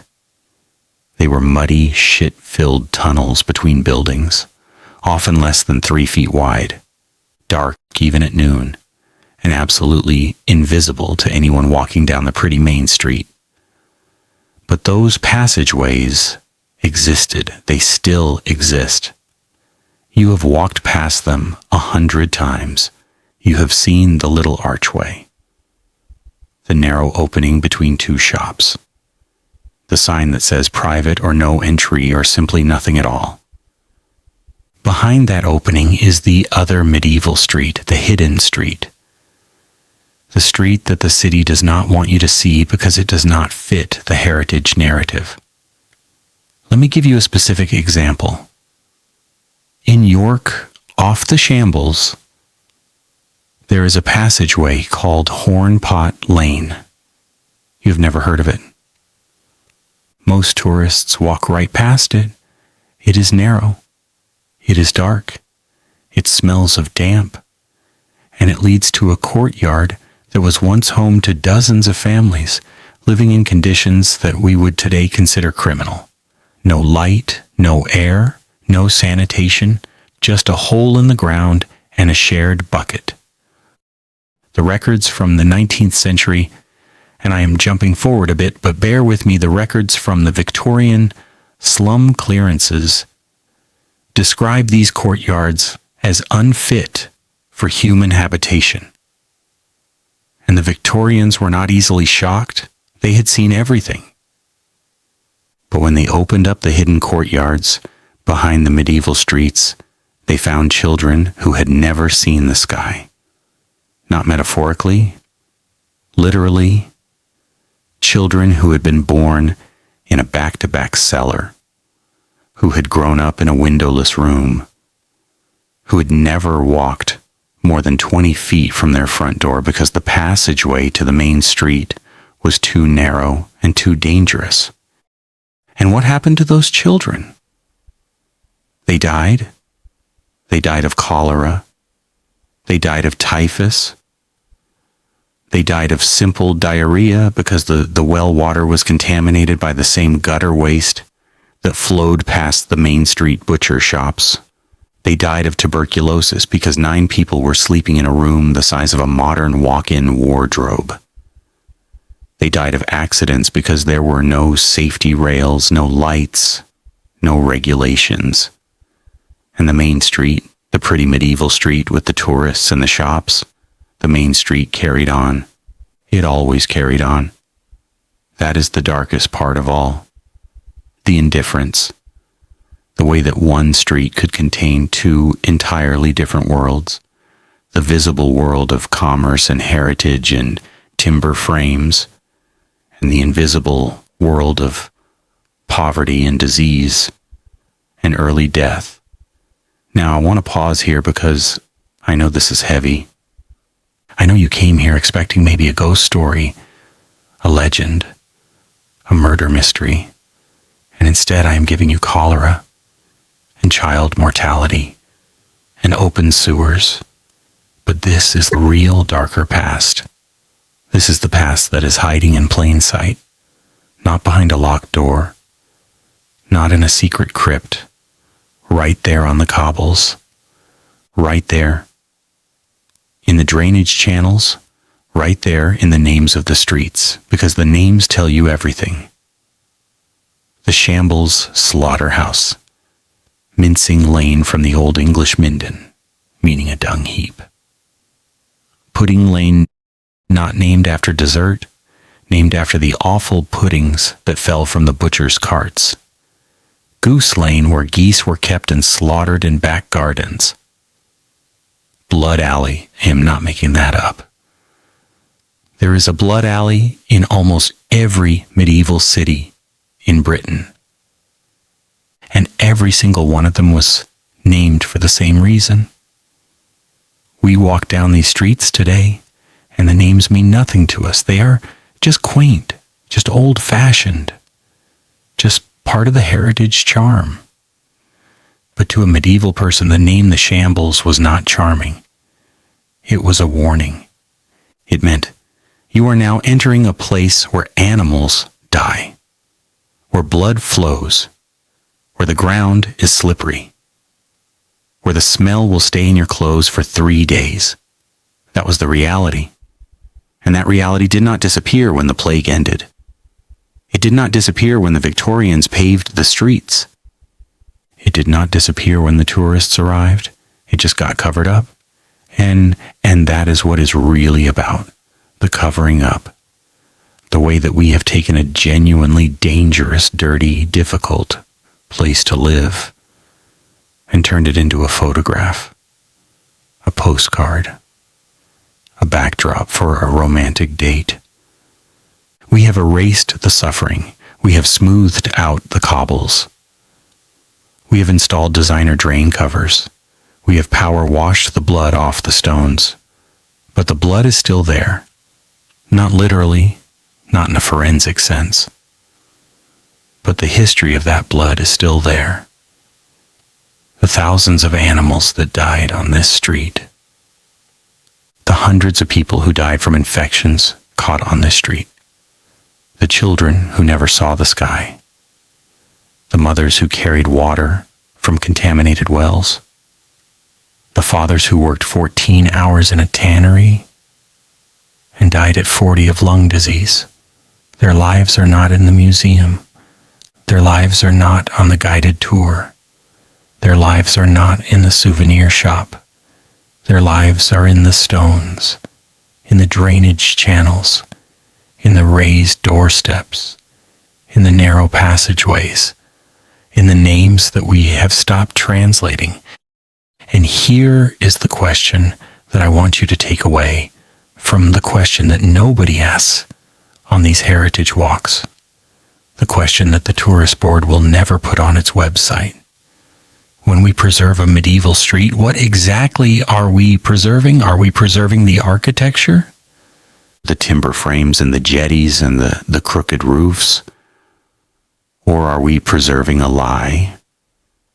A carefully edited version of the past that leaves out the blood and the shit and the death? Because if we are preserving the lie, then we are not doing history. We are doing cosplay. We are dressing up in medieval costumes and pretending that life was simple and charming and picturesque, when in reality, life on a medieval street was short, painful, smelly, and almost always ended too early. I am not saying we should tear down the heritage sites. I am not saying we should stop visiting medieval streets. I love these streets. I have walked every one of them. I have taken the same photographs. I have bought the same fridge magnets, but I am saying that we should be honest. When we walk down the Shambles or Steep Hill or the Royal Mile, we should say to ourselves, people suffered here. People died here. This pretty street was once a place of horror. Not horror in the Gothic sense, horror in the human sense, the horror of poverty, the horror of disease, the horror of a world without antibiotics, without anesthetic, without sewers, without hope. And then, having said that to ourselves, we should look for the hidden passageways. We should look for the raised doorsteps. We should look for the names that have not been translated. We should look for the ground beneath our feet, not just the sky above our heads, because that is where the darker past is hiding. Not in plain sight exactly, but in sight. In the sight that we have trained ourselves to ignore, in the details that we have taught ourselves to find charming, with a specific image, one image that you will never be able to unsee. Next time you are on a medieval street, look down at the gutter. The one in the middle of the road, the one that is now covered with a nice metal grill or maybe left open as a historical feature. Look at how it slopes. Look at how it drains from one end of the street to the other. Now imagine that gutter running red. Imagine it running with the blood of a dozen slaughtered animals. Imagine it running with the contents of 100 chamber pots. Imagine it running with the rainwater that has washed through a graveyard where plague victims were buried in shallow graves. And then imagine walking through that gutter. Imagine your boots sinking into it. Imagine the smell rising up. Imagine the flies, the rats, the children playing at the edge of it because they do not know any better. That was not a metaphor. That was Tuesday.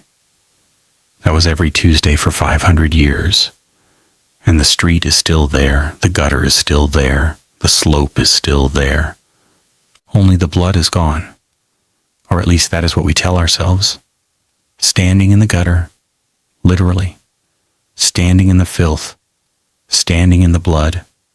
Standing in the reality that every pretty medieval street was once an open sewer and a slaughterhouse and a vector for plague. And I promised you that we would not stop there, because the darker past does not end with sanitation. It goes deeper. It goes into the buildings themselves, into the walls, into the timbers, into the stories that the street will never tell you on its own. So now, in part 3, we are going to open the doors. Not the shop doors, not the cafe doors, the other doors. The ones that have been locked for 100 years, the ones that lead upstairs, the ones that lead into the spaces where the real medieval life happened. Because the street is just the stage. The buildings are the set.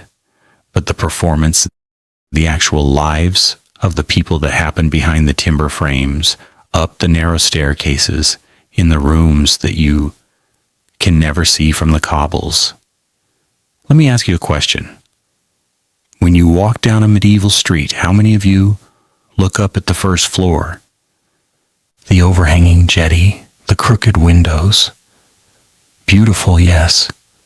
But have you ever wondered what is behind those windows? Not the modern flats, not the holiday lets, the original rooms, the medieval hall, the chamber, the solar, the attic where the servants slept. Those rooms have stories. And most of those stories are not happy. Take the first floor, the room above the butcher shop. In many medieval buildings, that was the family home. The butcher and his wife and their children lived directly above the place where animals were killed. The floorboards were not sealed. The blood from the shop below would sometimes seep through the cracks. The smell of raw meat and offal would rise through the same gaps. The flies from the gutter would find their way upstairs. There was no escape. You could not leave the smell at work. You ate it. You slept in it. You breathed it every moment of every day. Now imagine giving birth in that room. Imagine a woman lying on a straw mattress on that same first floor, with the smell of blood rising from below, while her own blood pools on the floor. Imagine the midwife trying to keep the flies away. Imagine the newborn baby, its first breath filled with the stench of the slaughterhouse. That was not a rare event. That was every birth. Every single child born on this street was born into that smell. And many of those children did not survive the first week. Infant mortality in medieval cities was staggering. Some estimates say 1 in 3 children died before their first birthday. Not from plague, not from war, from simple things, a dirty birthing cloth, a contaminated cup of water, a rat bite in the night, a fall down the same dark stairs that you now climb for a holiday rental. But let us stay on the first floor a little longer, because the first floor is also where the medieval street had its secrets, its hidden rooms, its priest holes, its hiding places for criminals and heretics and lovers.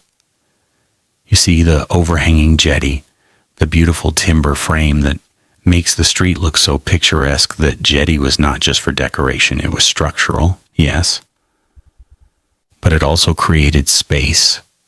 Space between the front of one building and the front of the next. Space that could be enclosed. Space that could hide a room that did not exist on any official record. And in a time when religious persecution was real, when being a Catholic in a Protestant city could get you hanged, when being a Protestant in a Catholic city could get you burned, those hidden rooms saved lives. Literally. There are documented cases of priests hiding for years in the gap between 2 jetties, a room no more than 3 feet wide. No window, no chimney, just a small hole in the floor for air. The priest would sit there in the dark while the soldiers searched the house. He would piss into a pot. He would eat cold bread. He would whisper prayers. And if he made a single sound, he would die. You can still see some of these hiding places today, not on the tourist route. But if you know a local historian, If you get access to a building that has not been gutted and modernized, you can open a panel in the wall and find a void. A dark space, a cold space. A space that once held a trembling human being. That is the darker past, not the grand drama of the Reformation. The small, intimate terror of a man hiding in a hole while boots stomp on the floor above. But the hidden rooms are only one part of the story. We also need to talk about the stairs. The medieval stairs inside these buildings. They are not like modern stairs. They are steep. They are narrow. They are uneven. They have no handrail. They are made of wood that has been worn smooth by 500 years of feet. And they are dark. Even on a sunny day, the interior of a medieval building is dark. The windows are small. The glass is thick and bubbled. The light that comes through is weak and brownish. Now imagine climbing those stairs at night, by candlelight, a single flame in a metal holder. The flame flickers. It casts moving shadows. The stairs creak. Every step groans, and you're carrying something. A bucket of water, a dead chicken, a sleeping child. You are half blind. The person behind you is holding another candle. Their shadow jumps up the wall like a ghost. This is not a horror movie. This was Tuesday night, every Tuesday night for centuries, and people fell. They fell all the time. There are coroner's records from medieval London that list dozens of deaths each year from falling downstairs. The coroner would call it mischance, an accident, and then he would move on, because there were so many other deaths to record. The woman who fell into the fire, the child who was trampled by a cart, the drunk man who drowned in 3 inches of gutter water because he was too unconscious to turn his head. Yes, that happened more than once. A person collapses drunk in the street. The gutter is only a few inches deep, but they are face down, and they do not wake up. The coroner writes, died by misadventure in the common gutter.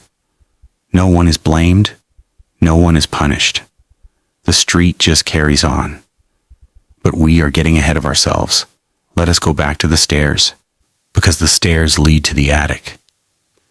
And the attic is where the darkest secrets of all are hidden. The attic of a medieval building is not a nice space. It is not a converted loft with skylights and exposed beams. It is a low, hot, dusty, rat-infested hell. The roof tiles let in rain and cold. The thatch, if it is a thatched roof, is full of insects and bird droppings and mice. The floor is just beams with nothing between them. You can see down into the rooms below. You can hear everything. Every conversation, every argument, every sound of love and violence and despair. And in this attic, the servants slept, the apprentices, the maids, the young boys who worked for the butcher. They would climb up the narrow stairs at the end of a 16-hour day. They would lie down on a pile of straw.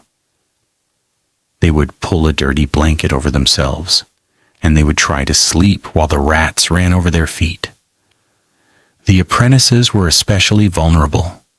They were often orphans, or children sold into service by families too poor to feed them. They had no rights, no protection. If a master beat an apprentice to death and it happened, the master would often claim that the boy fell down the stairs, or that he was kicked by a horse, or that he caught a fever, and the coroner would believe him, because who was going to speak for a dead apprentice? His parents were dead or gone. His fellow apprentices were too terrified to testify. The master was a guild member, a property owner, a man of standing on the street. There is a case from 1372. I will not give the exact location because the building still stands and the current owners do not need the publicity. But a butcher on a street very much like this one was accused of locking his apprentice in the attic for 3 days without food or water. The boy had made a mistake. He had dropped a side of beef in the mud. The butcher was angry. He tied the boy's hands. He pushed him up the stairs. He nailed the door shut. And he left him there. On the 3rd day, the neighbors heard screaming. Not loud screaming, weak screaming. A high, thin sound. They called the city watch. The watch broke down the door. They found the boy curled in the corner. His hands had turned black from the rope. His lips were cracked. He was covered in his own waste. He died 2 days later. The butcher was fined. A small fine, the equivalent of a few weeks' wages. And he went back to work. And the street went back to normal. And the attic went back to holding the next apprentice. That is the darker past, not the grand tragedy, the small, everyday cruelty. The cruelty that was legal, the cruelty that was accepted, the cruelty that was built into the very structure of medieval life. But we cannot only blame the butchers and the masters, because the street itself was cruel. The street had its own justice. And the justice of the medieval street was not found in a courtroom. It was found in the stocks, the pillory, the ducking stool, the whipping post. Every medieval street of any size had a set of stocks, right there on the main thoroughfare, right where the tourists now take photographs. The stocks were usually placed near the market cross or the town well. They were not hidden away. They were prominent, they were public, they were entertainment. If you were caught stealing a loaf of bread, you sat in the stocks. People threw rotten vegetables at you, and mud, and stones. Sometimes the stones killed you. If you were caught arguing with your husband in a loud voice, and this was a crime for women, not for men, you might be put in the ducking stool and lowered into the river until you nearly drowned. If you were caught selling bad meat, and remember, the butchers on this street sold meat every day, you were put in the pillory with the rotten meat hung around your neck. You stood there for hours. The flies came, the dogs came, the children came to throw things at you. And the street watched, the street gathered, the street cheered, because public humiliation was not a punishment. It was a spectacle. It was a day out. It was something to do on a slow Thursday afternoon. There is a diary entry from a merchant in Bristol. I am paraphrasing because the original is faded and hard to read. But he writes about a day when a baker was put in the pillory for selling underweight loaves. The crowd was so large that the merchant could not get his cart through. He stood and watched. He describes the baker's face turning purple as the mud hit him. He describes the baker crying. And then he writes, "It was good sport. I bought a pie from the next stall and ate it while I watched. That is the darker past, the appetite for suffering, the way that cruelty was woven into the fabric of daily life, not as something exceptional, as something normal, as something fun. And the children learned from this. They learned that violence was justice, that humiliation was funny, that the person in the stocks was not a human being with a family and a story. That person was a lesson, a warning, a piece of entertainment. Those children grew up and became the next generation of butchers and bakers and merchants, and they put their own criminals in the stocks, and they watched, and they ate their pies, and the cycle continued. Now I know that some of you are thinking, but that was the past. We are different now. We do not have public stocks. We do not throw stones at people in the street. And you are right, we do not. Not in the same way. But we have other ways. And here is the uncomfortable question that part 3 wants to leave you with. Is the medieval street really so different from the modern street? Do we not still gather to watch suffering? Do we not still turn cruelty into entertainment? Do we not still have our own versions of the stocks and the pillory? Think about it. A medieval person would not recognize a smartphone, but they would recognize a crowd gathered around a screen, watching a video of someone being humiliated. They would recognize the comment section, the jeers, the insults, the calls for punishment. They would recognize the way we choose a person, put them in the digital pillory, and throw our virtual stones. The medium has changed. The human appetite has not. That is the darkest truth of all. Not that the medieval street was cruel, but that the cruelty is still in us. It is still in the stones. It is still in the way we look at the past and say, thank God we are not like that, while being exactly like that in every way that matters. Let me bring us back to the street. The physical street, the cobbles, the timbers. Because there's been a lot of philosophy, and I promised you history. There is one more hidden space on the medieval street that we have not talked about. The cellar. Not the romantic wine cellar. Not the gift shop downstairs. The real cellar. The one that was never meant to be seen. In many medieval buildings, the cellar was not a place for storage. It was a place for production. Tanning, brewing, dyeing.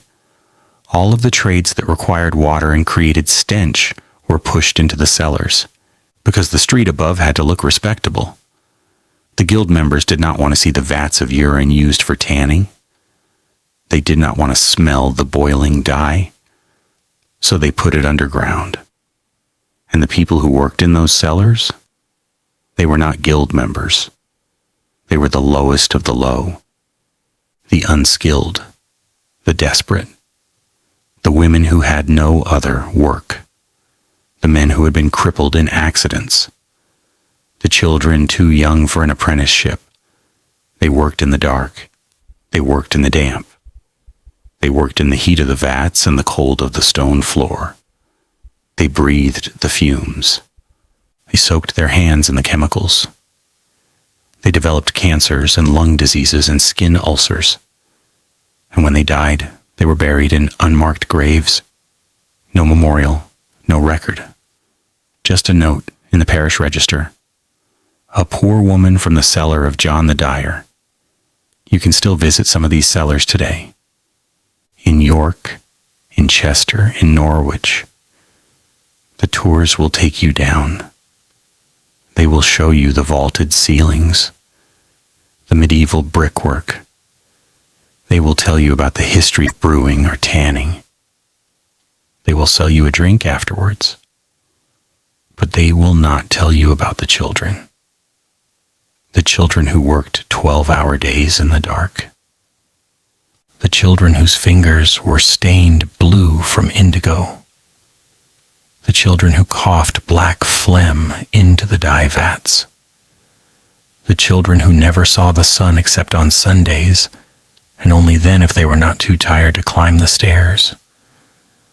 Those children are the darker past, not the famous names, not the kings and queens and bishops, the invisible children, the ones who built the wealth of the street and received nothing in return except a short life and a shallow grave. And here's the final thought for the next time you walk down a medieval street, do not just look at the buildings. Do not just look at the gutter. Do not just look at the hidden passageways. Look at the ground. Look at the cobbles. And think about how many children walked on those stones, how many child-sized feet, how many barefoot children because shoes were expensive, how many children carrying water, carrying wood, carrying waste, carrying their own dead siblings to the graveyard. The street remembers them. The stones have worn smooth under their feet. The doorways have been scratched by their small hands. The cellars have absorbed their breath. They are not in the guidebooks. They are not on the postcards. They are not in the heritage lottery funding applications, but they are there in plain sight. If you know how to see, and now you know.